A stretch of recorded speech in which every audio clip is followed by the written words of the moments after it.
பேசியிருக்கோம். சார் ராமசாமி இல்லை ஆர்கே வந்து எடுத்தோடனே இப்போ வந்து அவர் மிசைல்ஸ் தான் எடுக்கிறேங்கிறாரு, நாம வந்து ட்ரோன்லாம் பத்தாது அப்படிங்கிறாரு. நீங்க தான் அதுக்கு பதில் சொல்லுங்க. பாரத மன்னருக்கும் தமிழ் மக்களுக்கும் முதற்கண் வணக்கம்.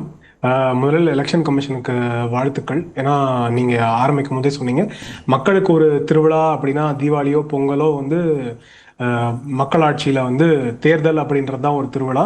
அடுத்த ஒரு 38 நாட்கள் வந்து தமிழ்நாட்டில் அப்புறம் கவுண்டிங்கையும் சேர்த்து பார்க்கணும் அப்படின்னா அந்த டைம் வந்து ஆரவாரமாக ஒரு செலிப்ரேஷனாகவே எப்போவுமே ஒரு எனர்ஜியோட நம்ம ஸ்டேட்டை பார்க்க முடியும். அதனால அந்த வாழ்த்துக்களுக்கான அந்த செலிப்ரேஷனுக்கான வாழ்த்துக்கள் எல்லாருக்குமே.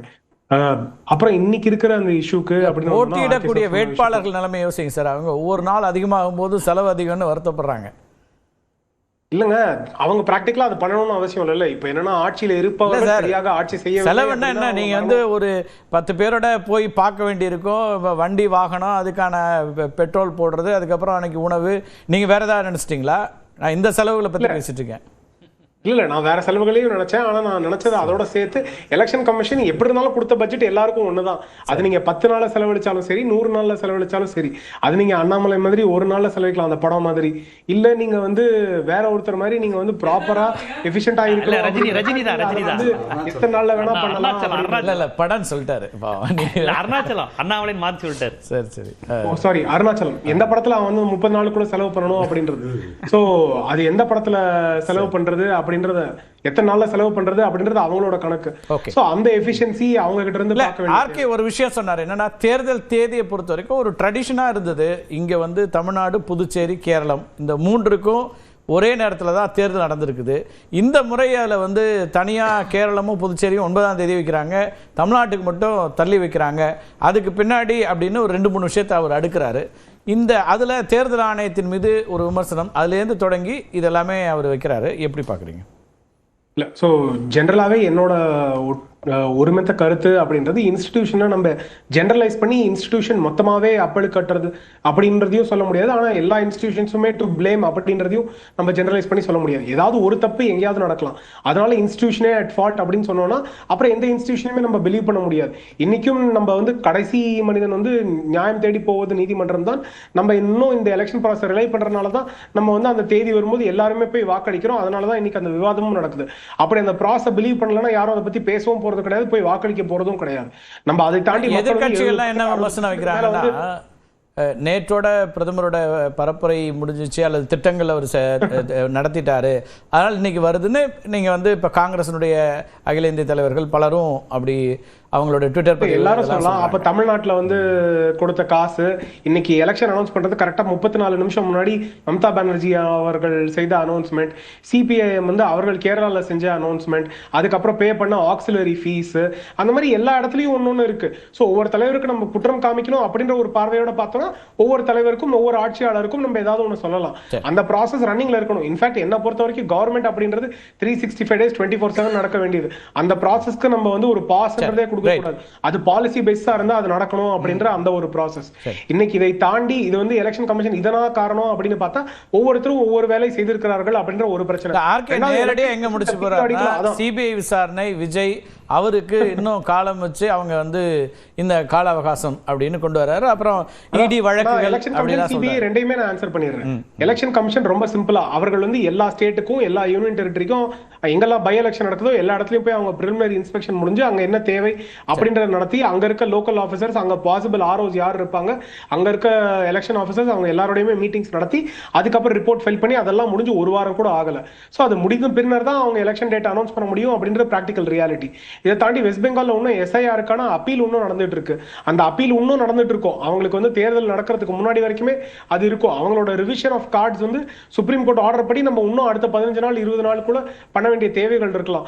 இதெல்லாம் இருக்கும்போது எலெக்ஷன் வந்து நம்ம இதுக்கு அது நீங்க சொல்ற மாதிரி மேற்கு வங்கத்துக்கு ஒரு ரீசன் இருக்கு, தமிழ்நாட்டுக்கு என்ன அப்படி லாஜிக் இருக்குன்னு கேக்குறாரு. இல்ல தமிழ்நாட்டுக்கு இந்த பிரித்து இருக்க வேண்டிய அப்படின்றதுக்கான தேவை என்ன அப்படின்னு நம்ம பார்த்தோம்னா 2 காரணங்கள் நம்ம பார்க்கலாம். ஃபர்ஸ்ட் காரணம் என்ன அப்படின்னா, நார்மலா இப்போ வெஸ்ட் பெங்கால் வந்து 120 to 140 கம்பெனிஸோட அவங்க வந்து வெறும் செக்யூரிட்டி ப்ரொவைட் பண்ணிருப்பாங்க. அது 7 ஃபேஸ் 8 ஃபேஸ் நடக்கும். ஆனா இப்போ நம்ம அதை தாண்டி எஃபிஷியன்ட்டா இப்போ எலெக்ஷன் நடத்த முடியும், 2 ஃபேஸ்ல நடத்த முடியும் அப்படின்ற போது அங்க இருக்க செக்யூரிட்டி ரிக்வயர்மெண்ட் இங்க கிட்டத்தட்ட 500 கம்பெனிஸ்க்கான ரிக்வயர்மெண்ட் பிளேஸ் பண்ணிருக்காங்க. ஆல்ரெடி 400 கம்பெனி வந்து மினிமம் தேவை அப்படின்றத சொல்லியிருக்காங்க.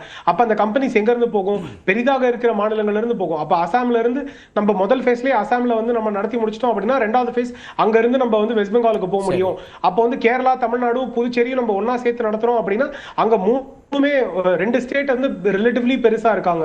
அப்ப அந்த ஸ்டேட்ல இருந்து கம்பெனிஸ் வந்து நம்ம வெஸ்ட் பெங்காலுக்கு ஷேர் பண்ண முடியாது. சோ அப்ப அந்த மாதிரி ஒரு பிராக்டிகல் ரியாலிட்டி அப்படின்றது ஒரு இஷ்யூ இருக்கு. சோ இப்போ நம்ம அதை மாடிஃபை பண்ணணும் அப்படின்றது நம்ம ஒட்டுமொத்தமா இந்தியா முழுக்க ஒரே கட்டமா தேர்தல் நடந்ததும் இந்தியாவில் நடந்திருக்கு, வரலாறு இருக்கு. நீங்கள் வந்து இதுக்கெல்லாம் 2 கட்டம் 3 கட்டம் அப்படிங்கிறதுலாம் இல்லாமல் ஒரே கட்டமாக இந்தியா முழுக்க தேர்தல் நடந்தது நம்ம பார்த்துருக்கோம். அப்பவும் தேர்தல் நடந்திருக்கு. அப்படி இல்லைன்னா இந்த இதுலேயே கூட நீங்கள் மேற்கு வங்கத்துக்கு நடத்தி முடிக்கணும், அதுக்கு அதிக கூடுதல் ஆட்கள் தேவைன்னா தமிழ்நாட்டுக்கும் 9ஆம் தேதி நடத்தி முடிச்சிருந்தா இன்னும் நிறைய கிடைச்சிருப்பாங்களே செக்யூரிட்டி பர்சனல்ஸ். இல்லையா? அப்புறம் அசாமோட எப்படி ஷேர் பண்றது? அப்ப அசாமை மட்டும் தனியா விட்டு அசாம்ல இருக்க கம்பெனிஸ் திரும்பி வெஸ்ட் பெங்கால் கொண்டு போகணும்னா அப்ப அங்க பிரச்சனை ஆகும்ல. அவங்களோட பிளானிங், அவங்களோட நாலேஜ் அதுக்குன்னு இருக்கு. அங்க இருக்க கிரவுண்ட் லெவல் டேட்டா என்ன? வெஸ்ட் பெங்காலுக்கும் அசாமுக்கும் வேற வேற தேதிகள்ல வைக்கிறது சரி, தமிழ்நாட்டை அதோட கொண்டு போய் வைக்கிறீங்களேன்னு கேட்கிறாரு. இங்க எல்லாம் ஒன்னாதான் நடந்திருக்கும் அப்படின்னு. இல்ல, இந்த 3 ஸ்டேட்டும் ஒன்னா நடந்து அந்த இடத்துல தேவையான ஆட்களை வந்து அவங்களால வெஸ்ட் பெங்கால்ல கொடுக்க முடியல அப்படின்னா அது பிரச்சனையா இருக்கும்ல. அது வந்து தேர்தல் ஆணையம் எல்லாத்தையும் கணக்கில் எடுத்து இந்த முடிவுகள் எடுத்திருக்கிறாங்க. விஜய் என்ன முடிவுல இருக்காரு, நீங்க என்ன முடிவுல இருக்கீங்க? விஜய் ரொம்ப சிம்பிள். விஜய் வந்து சிபிஐ என்கொயரி மொத்தமா யூனிஃபைடா வேற ஒரு ஏஜென்சில இருந்து என்கொயரி நடத்தணும் அப்படின்னு கேட்டது விஜய் அவர்களோட கட்சி. ஆதவ அர்ஜுனா அவர்கள் வந்து உச்சநீதிமன்றத்தை நாடி அவர்கள் தேவை அப்படின்னு அவங்க கேட்டாங்க. உச்சநீதிமன்றம் சரியானா இல்ல எங்களுக்கு சிபிஐ வேணாம், எங்களுக்கு வெறும் சுப்ரீம் கோர்ட் மானிட்டர் பண்ணணும் அவங்க சொல்லியிருக்கலாம். அவங்க அது தேவை அப்படின்னு நினைக்கல. அவங்களும் சிபிஐயோட நியூட்ரலிட்டி அவங்க அக்செப்ட் பண்ணிக்கிட்டாங்க. சிபிஐயோட நியூட்ரலிட்டி இருக்கு அப்படின்றதுனாலதான் இங்க மாநில முதலமைச்சர் மு.க. ஸ்டாலின் அவர்களே வந்து ஒரு கேஸ்ல வந்து இல்ல நாங்களே சிபிஐக்கு டிரான்ஸ்ஃபர் பண்றோம், அவங்களே அந்த கேஸை சிபிஐக்கு டிரான்ஸ்ஃபர் பண்ணிருக்காங்க. இங்க இருக்க காவல்துறை போது கேள்வி எழுப்பப்பட்ட போது அப்போ இன்ஸ்டிடியூஷனா சிபிஐ கொஸ்டினுக்கு உள்ளாக்கப்பட்டதுன்னா தமிழ்நாட்டில் எதிர்க்க இன்னும் இத்தனை பல வழக்குகளை வந்து இன்னும் சிபிஐ என்கொயர் பண்ணிட்டு இருக்காங்க. எதுக்காக இன்னும் வெஸ்ட் பெங்கால் மாதிரி இவங்க தனியா நோட்டீஸ் கொண்டு வந்து இனிமே நாங்க சிபிஐக்கு எதுக்கும் பர்மிஷனே கொடுக்க மாட்டோம் அப்படின்னு அவங்க சொல்லிருக்கலாம். சோ அந்த மாதிரி நியூட்ரலிட்டி அப்படின்றது ஜெனரலா சொல்ல முடியாது. பொலிட்டிக்கலா பொலிட்டிஷியன்ஸ் என்ன வேணா சொல்லிட்டு போலாம். அவங்களுக்கு அன்னைக்கு அது ஆதாயம் அப்படின்றனால சொல்றாங்க. இன்னைக்கு அவங்களோட ஆன்டி இன்கம்பன்சி, அவங்களோட ஆட்சியில இருந்த திறமை இதெல்லாம் அவங்களால பேச முடியல. அதனால இந்த மாதிரி குறைகளை மட்டும் நம்ம சொன்னோம்னா எதிரியோட வீக்னஸ்ல மட்டும் நம்ம ப்ளே பண்ணலாம். இன்னைக்கு கூட அவர்கள் வந்து நாங்க அஇஅதிமுக எதிர்த்து பேசுறோம், இல்ல எங்களுக்கும் ஏடிஎம்கேக்கும் 3% ஓட்டு வித்தியாசம் இதை பேசுறோம் அப்படின்னு பேசல. சென்னைக்கும் டெல்லிக்கும் ஒரு பிரச்சனை, தமிழுக்கும் இந்திக்கும் ஒரு பிரச்சனை அப்படின்ற இல்லாத ஒரு பிரச்சனையை பிம்பமாக உருவாக்கி அதை தான் அவர்கள் நாட வேண்டும்னு பாக்குறாங்க. இவங்களோட அச்சீவ்மெண்ட்ஸ்ல பேசட்டும். 10 லட்சம் கோடி கடன் என்னாச்சு, பிஎஸ்யூஸ் எல்லாம் லாஸ்ட் பேசுறோம். வந்து ஓல்ட் பென்ஷன் ஸ்கீம் கொண்டு வந்திருக்கீங்க, அதை எப்போ பே பண்ண ஆரம்பிக்க போறீங்க? உங்களால ஆட்சியில பே பண்ண முடியாது, அடுத்தவங்க பே பண்ணிக்கிட்டு நான் இன்னைக்கு பில்ல ரிலீஸ் பண்ணிடுறேன் அப்படின்னு சொல்றது எந்த விதத்துல நியாயம்? சரி, பேசலாம். முதல் கட்ட கருத்தை எடுத்துக்கிறேன். ஜீவாட்ட போயிட்டு வந்துடுறேன். ஜீவா, நீங்கள் வந்து இங்கே என்ன செய்திருக்கிறோம் அப்படின்லாம் சொல்லி வாக்குகளை கேட்கறதுக்கு அல்லது மக்களை வந்து உங்கள் பக்கம் திருப்புறதுக்கு முடியல, டெல்லி தமிழ்நாடுலாம் கொண்டு போகிறீங்க அப்படின்னு பொலிட்டிக்கலாக ஒரு பாயிண்ட் சொல்கிறாரு. ரெண்டாவது இந்த தேதி அறிவிப்பு, அப்புறம் இந்த 3 கூட்டணிகளுமே இப்போ வந்து இருக்கக்கூடிய விஷயங்கள், குறிப்பாக திமுகவுக்கும் நிறைய நெருக்கடிகள் இருக்குது. ஒன்று ஒன்றா பேசிடலாம். உங்கள் முதல் கட்டக்கார்.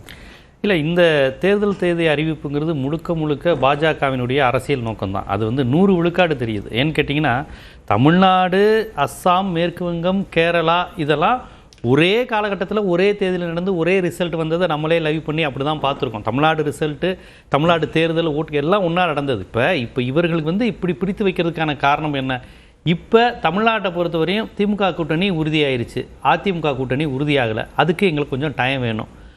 எதெல்லாம் இப்போ அங்கே எதிர்க்கட்சிகளுக்கு கொஞ்சம் இது இஷ்யூவாக இருக்கோ அங்கெல்லாம் உடனே தேர்தல் வச்சிடணும். இது வந்து ரொம்ப வெளிப்படையாக தெரியுது. இதை நம்ம ரொம்ப கண்டுபிடிக்க வேண்டிய அவசியம் இல்லை.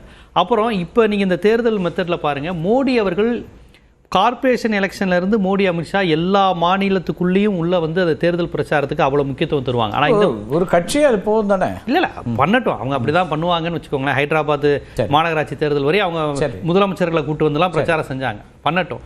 ஆனால் இந்த முறை பாருங்கள், பிற மாநில தேர்தல்கள் நடந்த மாதிரியான மோடியினுடைய முக்கியத்துவம் வந்து இந்த தேர்தலில் குறைக்கப்பட்டிருக்கிறது. இந்த தேர்தலை பொறுத்தவரையும் அலைன்ஸ் எப்படி சொல்றீங்க? 9 ரூபா கூட்டணி கணக்கு 3 முறை வந்திருக்காரு பரப்புரை கூட்டங்களுக்கு தமிழ்நாட்டுக்கு. உங்களுக்கு கர்நாடகாவில் தேர்தல் நடந்தது கடந்த முறை, நம்ம சித்தராமையா சிஎமான தேர்தல். அந்த தேர்தலில் எடியூரப்பா என்கின்ற ஒரு மனிதரே சீன்ல இல்லை. சரி, சாட்டெல்லாம் ஆர்கே சாட்டெல்லாம் கிடைத்தது, ஜெகதீஷ் ஷெட்டரையோ அந்த மாநிலத்தின் தலைவர்கள் யாரையுமே பிரதிநிதித்துவப்படுத்தல. எங்க போனாலும் அமித்ஷா மோடிக்கு வாக்களியுங்கள், அமித்ஷாக்கு வாக்களிங்கன்னு தான் கர்நாடகத்துல பிரச்சாரமே செஞ்சாங்க.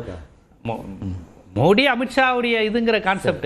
ஆனா இந்த முறை அவங்க அப்படி கிடையாது. அசாம்ல ஒரு 9,000 ரூபாய் போட்டிருக்கிறோம், அதை நீங்க இது பண்ணுங்க, முக்கியத்துவம் கொடுத்துங்க, உடனே தேர்தல் நடத்துங்க. நம்ம ஒரு 9,000 ரூபாய் போட்டிருக்கோம். அலையன்ஸ் இங்க சிக்கலா இருக்கு, உடனே தேர்தலை நடத்திருங்க, கேரளாலையும் இதையும். நமக்கு இங்க அலையன்ஸ் கொஞ்சம் லேட் ஆகிட்டு இருக்கு, கொஞ்சம் தள்ளி போங்க, வேற ஏதாவது பண்ண முடியுமா?